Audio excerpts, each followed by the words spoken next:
Hi everybody, this is George with Remax in San Diego. I want to talk to you a bit about short sales. I get so many questions from buyers on short sales, so I got a couple of questions here I want to give people a quick overview of. So first of all, this is more or less from a buyer's perspective. So first of all, an overview of short sales are this: the seller owes more than what they can sell. So for example, in our market, it's not uncommon for somebody to owe $500,000 that bought a home a few years ago, maybe worth $350,000, and to sell they have to pay expenses, commissions, all that stuff. So it would sell and the bank would net maybe $320,000 if they sold it.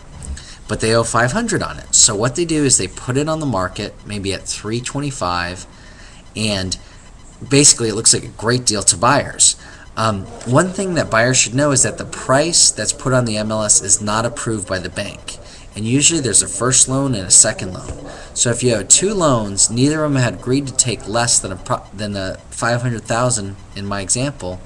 It's a very tough sell. But what sellers do and what agents do is they put it on at a very low price so that they can get an offer immediately. Once they get that offer, they go ahead and present it to the first and second lender and say, hey, we can't make payments, please take this loan. Nothing's been negotiated up front. So that's why they take so long.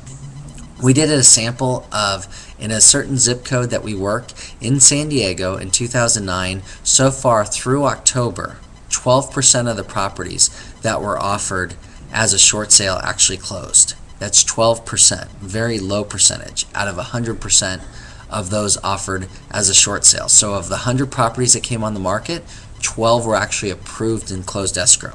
So from a buyer's perspective, it's kind of a bait and switch. So I want you to be aware of that. This is one thing. What are the common misconceptions and pitfalls? Really that if you wait and you're patient, that you'll get the property at the price that you want. That's not true. Generally what happens in short sale is they get the offer, they submit it to the bank does their own appraisal, and if it's undervalued, they'll increase the price and counteroffer, or they'll ask for all the buyers to do a counteroffer bid and bid the price back up. That's number one. Number two is they may not approve a short sale at all. Well, you say, well, then I'll just buy it at foreclosure. That's what most people say. The problem with that is it doesn't necessarily go to foreclosure. People that do short sales also try loan modifications. They also may rent their property. And if it does go to foreclosure, what happens is the agent switches. The seller is not involved anymore. It goes back to the bank. And then they reprice it at a low bid price. And it gets, in our market, bid above the asking price. And so you'll have to start the process all again. So that's why short sales, there's generally multiple offers on them, but only 12% of them go through.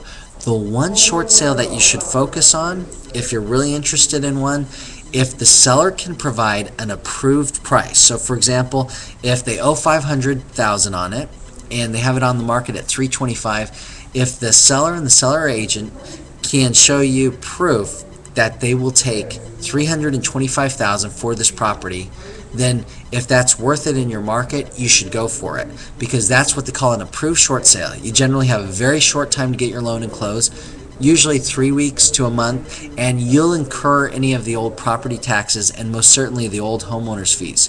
We currently have one that has homeowners fees of around $8,700 that the buyer's assuming responsibility to pay those off in addition to the asking price. So that's just some info for you on short sales. If you want to talk to me about it, you can always give me a call at 619-846-1244, or definitely hit our website, because it is a tricky, and those few short sales that are good deals, they go quickly. So you need to be schooled so you don't waste your time on the other ones. And also, if a foreclosure comes up, I would put a strong offer on that, because those are likely to sell quickly and they make a decision within a couple days on those. Thanks a lot, and I'll talk to you soon. Bye.